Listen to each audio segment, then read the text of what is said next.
श्री शिवाय नमस्तुभ्य मित्रों, जय महाकाल, हर हर महादेव। तो मित्रों, कैसे हैं आप सभी? आशा करते हैं आप सभी लोग बहुत अच्छे होंगे। मित्रों, आप सभी को राधा मंगलवार की बहुत बहुत शुभकामनाएं। आज 21 जनवरी 21 जनवरी के दिन राधा मंगलवार है और आज हम राधा मंगलवार के दिन 5 महा उपाय करेंगे। सबसे पहला उपाय हनुमान चालीसा से करेंगे। दूसरा है एक सिक्के से करना है। ज़रूरी नहीं कि वह सिक्का आपके पास 10 का ही हो, जो भी सिक्का आपको आसानी से मिल जाए। इसके बाद में मीठे पान का उपाय करेंगे और चौथा है काले तिल और जौ का उपाय। तो आज एक एक करके हम चारों वीडियो की बात करेंगे। अपने इस वीडियो में चारों उपायों की बात करेंगे और हर एक उपाय को आपको समझाने का प्रयास करेंगे। बात करते पहले उपाय की, जो कि है हनुमान चालीसा के पाठ का करना है। तो धीरे धीरे से पूरे उपाय को समझते हैं। आप लोग उस उपाय को पूरा अच्छे से समझने के बाद ही करिएगा, अन्यथा आपका जो उपाय किसी कारण से आपने पिछले साल किया लेकिन आपसे कोई गलती हो गई, कोई भूल हो गई अनजाने में, जिस कारण से आपको लाभ नहीं मिला, तो 2025 में इस उपाय को आप फिर से करिए। इस उपाय को करने के लिए आप सबसे पहले आपको आसन लेना है। अगर वह आसन लाल कपड़े का है तो बहुत ही उत्तम है, क्योंकि बजरंगबली बाबा को लाल कलर का आसन चढ़ाया जाता है, लाल कपड़ा चढ़ाया जाता है, आप सभी को पता है। आसन बिछा के आप बैठ जाएंगे। इसके बाद में आपको एक कलश लेना है और इस कलश में आपको जल भरना है, शुद्ध अपने घर का।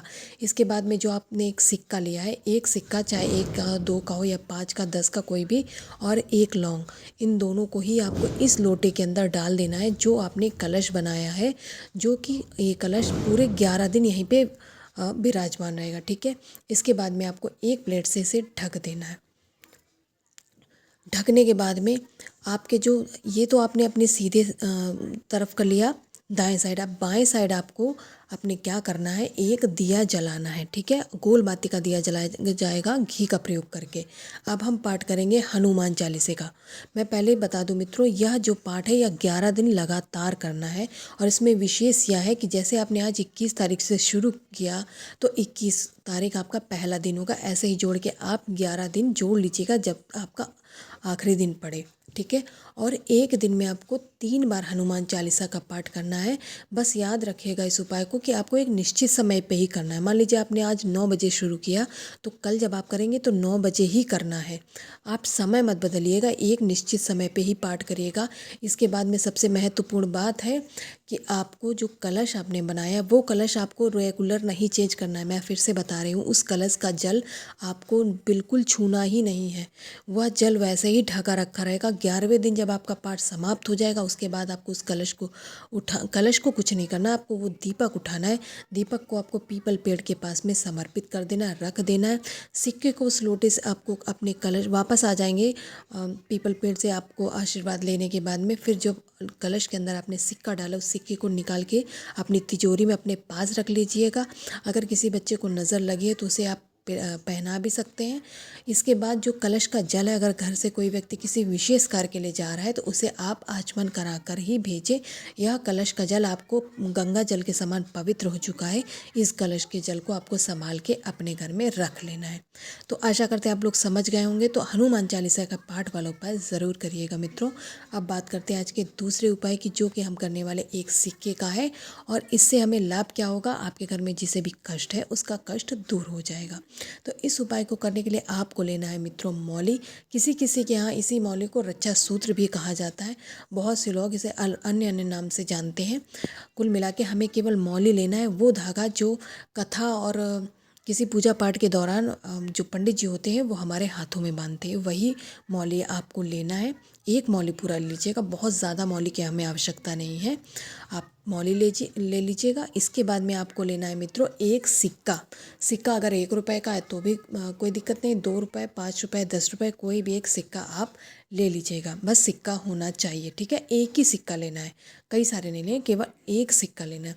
इसके बाद में ये कौन सा उपाय है मित्रों, ये सिंदूर वाला उपाय है। ये जो दूसरा उपाय हम करने वाले हैं। इसके बाद में आपको क्या करना है, जो आपने एक सिक्का ले लिया, इसके बाद में आपको जाना है हनुमान जी की प्रतिमा के पास में। जो उनका मुड़ा वाला पैर होता है जिस पे सिंदूर लगा होता है, उससे आपको थोड़ा सा सिंदूर निकाल के इसी सिक्के में लगा लेना है। मेरी बात समझ में आ गई क्या? आपको मुड़े वाले पैर से ही सिंदूर निकालना है, सिक्के में लगा लेना है। इसके बाद में इस सिक्के में जो आपने मौली लिया है, पूरी मौली को बहुत अच्छे से इस सिक्के में लपेट लीजिएगा। पूरी मौली जितनी एक एक ही लेना है, एक पैकेट में जितना आता है छोटी सी रहती है, पूरा आप लपेट लीजिएगा इस सिक्के में।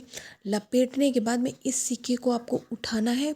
फिर क्या करना है, आपके घर में जितने भी रूम्स हैं कोई रूम छूटना नहीं चाहिए, पूरे रूम्स में आपको अच्छे से इस सिक्के को लेके घर में पूरे कमरों में आपको घुमाना है इस सिक्के को। और बजरंगबली का स्मरण करते हुए जिस व्यक्ति को घर में कष्ट है उसका भी नाम लेते हुए आपको बजरंगबली से विनती करना है कि उस व्यक्ति का कष्ट दूर हो जाए, वह अच्छा हो जाए। ऐसा मन में आपको विचार करते हुए बजरंगबली से विनती करते हुए आपको ये पूरा सिक्का घुमाना है। इसके बाद में इसे आप घर के किसी भी सुरक्षित स्थान पर इसको रख दीजिएगा, बच्चों की पहुँच से ज़रूर दूर रखिएगा। आदरणीय गुरु जी ने कहा था आप इस उपाय को करके देखिए, आपको बहुत लाभ होगा। अब बात करते हैं मित्रों के तीसरे उपाय की, जो कि हम करने वाले हैं मीठे पान से। इसके लिए आपको क्या करना है, सबसे पहले तो आप बाज़ार जाएंगे जहाँ पे इजीली आपको पान मिल जाए। अब यहाँ पे जो स्क्रीन पे दिखाया गया मीठा वाला पान, ये तो खाने वाला मीठा वाला पान है, आपको यह पान नहीं लेना है। जी हाँ मित्रों, अब आप सोच रहे होंगे मैंने पान का उपाय बताया, मैं कह रही हूँ पान नहीं लेना है, तो मैं बताती हूँ मित्रों, सब्र कीजिए। आपको क्या करना है, मार्केट में जाना है, जो व्यक्ति पान लगाता है आपको उससे कहना है कि आपको बजरंगबली को चढ़ाना है पान। तो बजरंगबली को जो पान चढ़ाया जाता है, जो पूजा में पान समर्पित होता है चढ़ाने में, वह वाला पान वह व्यक्ति आपको लगा देगा, क्योंकि उसमें कुछ विशेष चीज़ें पड़ती हैं जो खाने वाले पान से भिन्न होती हैं। ठीक है, तो आपको उससे पान लगवा लेना है। बस आपको जितने लोगों के लिए आप उपाय कर रहे हैं उतने ही बीड़ आपको लेने हैं चढ़ाने के लिए।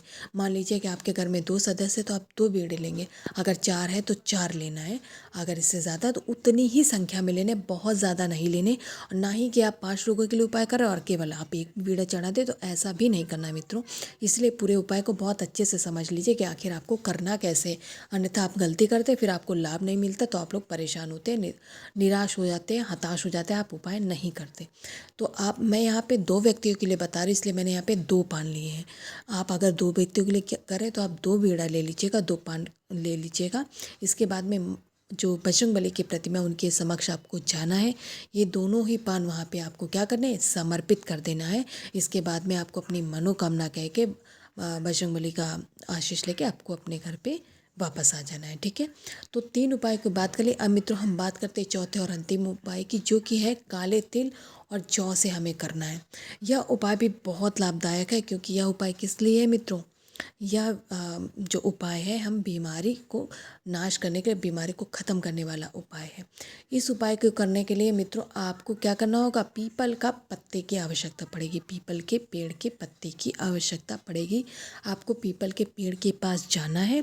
आप सुनिश्चित कर लीजिएगा उसी पीपल के पेड़ के पास जाइएगा, क्योंकि हमें वापस उपाय इसी वृक्ष के नीचे आके करना है। इसलिए जो आपके घर पे पास में हो, जहाँ आप आसानी से पहुँच जाए, आप वहाँ पे जाएंगे, उसी पीपल के पेड़ का एक पत्ता लेके आना है आपको, ज़्यादा नहीं लाना मित्रों, केवल एक पत्ता लाना है उसी पेड़ का तोड़ के। इसके बाद में उस पत्ते पे आपने जो काले तिल लिए उनको रख लेंगे, फिर पहुंच जाएंगे बजरंगबली के मंदिर में। अगर आपके घर पे पास ही में है तो बहुत अच्छी बात है, वहाँ पे जाना है आपको। जो आपने एक पीपल का पत्ता लिया जिस पे आपने काले तिल लगाए हैं, उसको वहाँ पे आप क्या करेंगे, समर्पित कर देंगे।